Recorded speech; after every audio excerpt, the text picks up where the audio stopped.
शिव गुरु के चरणों में प्रणाम करती हूँ। मेरा प्रणाम स्वीकार कीजिए। दया दृष्टि बनाए रखिए। हे गुरु जी दया कीजिए प्रभु। महादेव जी ब्रह्म मुहूर्त में स्नान करने जाते थे। उनको पाने के लिए नागिन तपस्या कर रही थी। 14 वर्ष तपस्या की। जैसे तपस्या पूरा हुआ भगवान को तलाश में चल दी। भगवान स्नान करके बाहर निकले, जाके चरणों में लपटा गई। कहती है हे देवादिदेव महादेव अब मुझे अपना लीजिए। महादेव जी कहते हैं अभी राम जी को पूजन करना बाकी है और भक्तों से मिलन करना बाकी है। तुम मेरे कमंडल में बैठ जाओ और जब फुर्सत मिलेगी तो हम बात कर लेंगे। भगवान लेके गए, राम जी को पूजन किए, भक्तों से मिलन किए। शाम हो गया, भगवान भूल गए। ले जाके कमंडल को एक खिला में टांग दिए और भोग लगा के सो गए। नागिन कहती है कि भगवान अब मुझसे बात करेंगे, अब बात करेंगे। भगवान तो सो गए। नागिन कहती है अब सोए हुए को मैं कैसे जगाऊं, क्या करूं? चलो जाने दो, सुबह होगा तो भगवान मुझसे बात कर लेंगे। सुबह हुआ, भगवान स्नान ध्यान किए, कैलाश धाम को चलने लगे। कमंडल को भूल गए। कमंडल को जब भूल गए तो बाहर जैसे निकलते हैं, नागिन कहती है कि किसी को जाते हुए को टोकना नहीं चाहिए। टोकूं तो कैसे टोकूं? क्या देखे पार्वती ने झाड़ू करके बाहर घूर गनौरा लगा दी थी।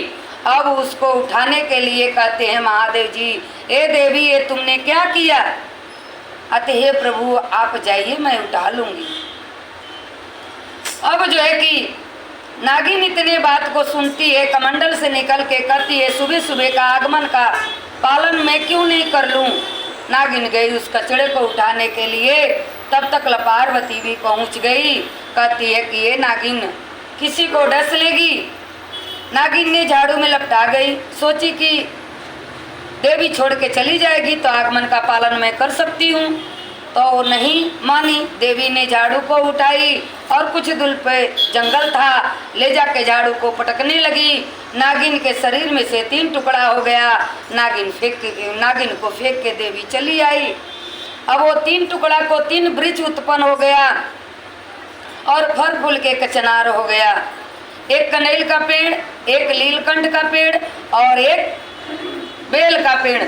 फल फूल के जब कचनार हुआ, महादेव जी शाम को लौटते हैं तो देखते हैं, कहते हैं कि तो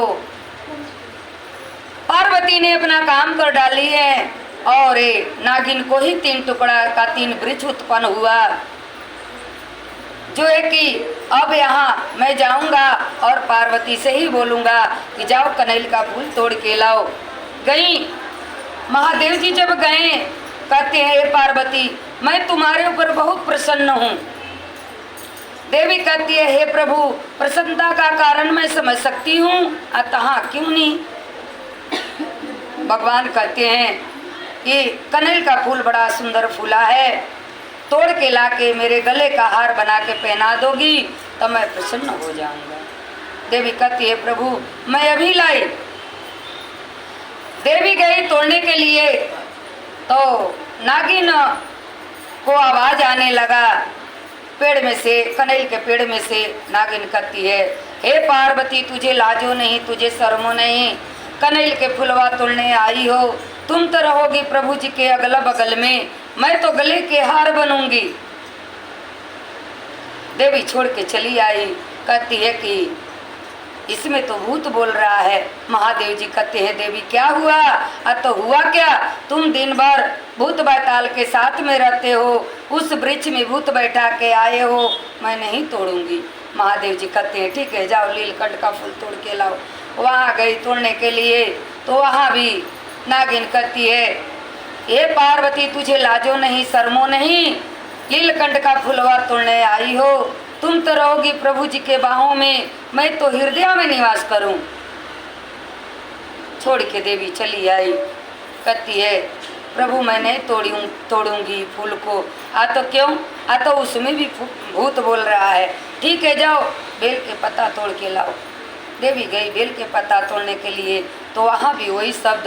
देवी आके कहती है कि प्रभु ये लीला को आप ही रचयिता किए हैं, आप बता सकते हैं? महादेव जी बताने लगे तुम तो मुझे पाने के लिए 12 वर्ष तपस्या की और नागिन मुझे पाने के लिए 14 वर्ष से तपस्या कर रही थी। उसका तपस्या पूरा हुआ।